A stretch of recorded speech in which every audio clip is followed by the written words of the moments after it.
اس وقت ہم جس جگہ جا رہے ہیں حضرت ابراہیم علیہ السلام کے ولادت کی جگہ ہے۔ حضرت ابراہیم علیہ السلام جو ابراہیم خلیل اللہ کے نام سے مشہور ہیں، اللہ کے دوسرے اولو العزم پیغمبر ہیں۔ یہ دنیا کا حیرت انگیز اور عمدہ خطہ تھا۔ حضرت ابراہیم علیہ السلام نے آنکھ کھولی تو اس جگہ جسے پہلے بابل کے نام سے پکارا جاتا تھا، یہاں پر نمرود جیسا جابر و ظالم بادشاہ حکمران تھا۔ وہ اپنے آپ کو بابل کا بڑا خدا سمجھتا تھا۔ البتہ بابل کے لوگوں کے لیے یہی ایک بت نہ تھا، بلکہ اس کے ساتھ ساتھ مختلف شکلوں کے کئی بت تھے۔ وہ ان کے سامنے جھکتے اور ان کی عبادت کیا کرتے تھے۔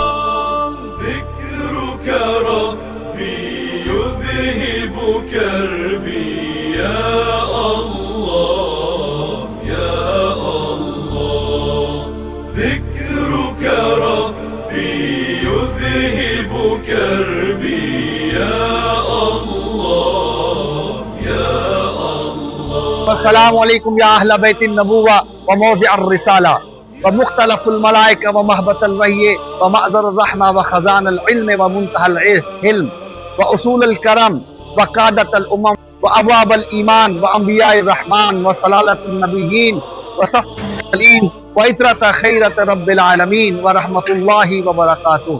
السلام علی خلیل اللہ فی السلام علیکہ یا مقصر الاسلام، السلام علیکہ یا من عطاہ اللہ تعالی حجتہ عند الحساب۔ حضرت ابراہیم علیہ السلام غار میں اس دنیا میں تشریف لائے تھے۔ یہ سامنے جو آپ کو کھنڈرات نظر آ رہے ہیں، یہ نمرود ہے، اپنے دور میں خدا بنا ہوا تھا، آج لوگوں کے لیے نشان ہے۔ وہ جگہ ہے، کہا جاتا ہے کہ جہاں پہ حضرت ابراہیم علیہ السلام کو آگ میں پھینکا گیا تھا۔ اللہ نے فرمایا ہم تجھے لوگوں کا امام بناتے ہیں، تو پہلا امام ہے کہ جسے آتش میں ڈالا گیا۔ اتنی بڑی آگ تھی کہ پرندے پرواز نہیں کرتے، قریب انسان نہیں جا سکتے تھے۔ لفظیں ہیں کہ شیطان شکل انسانی میں آیا اور اس نے آ کے مشورہ کیا کہ بھی پریشان کیوں ہو تم؟ نے کہا ابراہیم کو لی آگ جلائی، اتنا ہے جو قریب جائے گا وہ بھی جل جائے گا۔ اس نے کہا کہ انجنیک منگواؤ۔ انجنیک جو سمجھے یہ پرانے دور میں جو تھی وہ جنگوں میں استعمال کی جاتی تھی۔ اس منجنیک میں حضرت ابراہیم علیہ السلام کو ڈالا گیا اور پھینکا گیا۔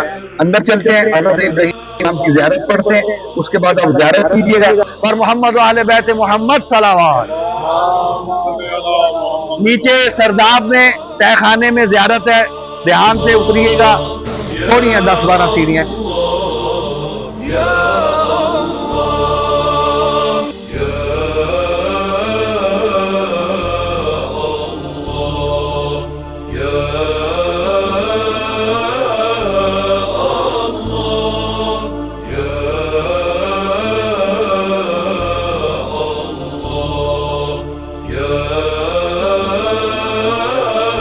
بابل کے نجومیوں نے پیشگوئی کی تھی کہ ایک ایسا بچہ پیدا ہوگا جو نمرود کی غیر متنازع طاقت سے مقابلہ کرے گا، لہٰذا اس نے اپنی تمام قوتیں اس بات پر صرف کر دی کہ کوئی بچہ ہی پیدا نہ ہو۔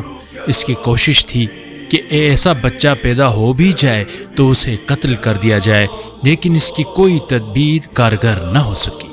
جسے اللہ رکھے اسے کون چکھے۔ جب حضرت ابراہیم علیہ السلام کی پیدائش کا وقت قریب آیا تو ان کے والد نے اپنی اہلیہ کو ایک غار میں چھپا دیا۔ آپ علیہ السلام اس غار میں پیدا ہوئے۔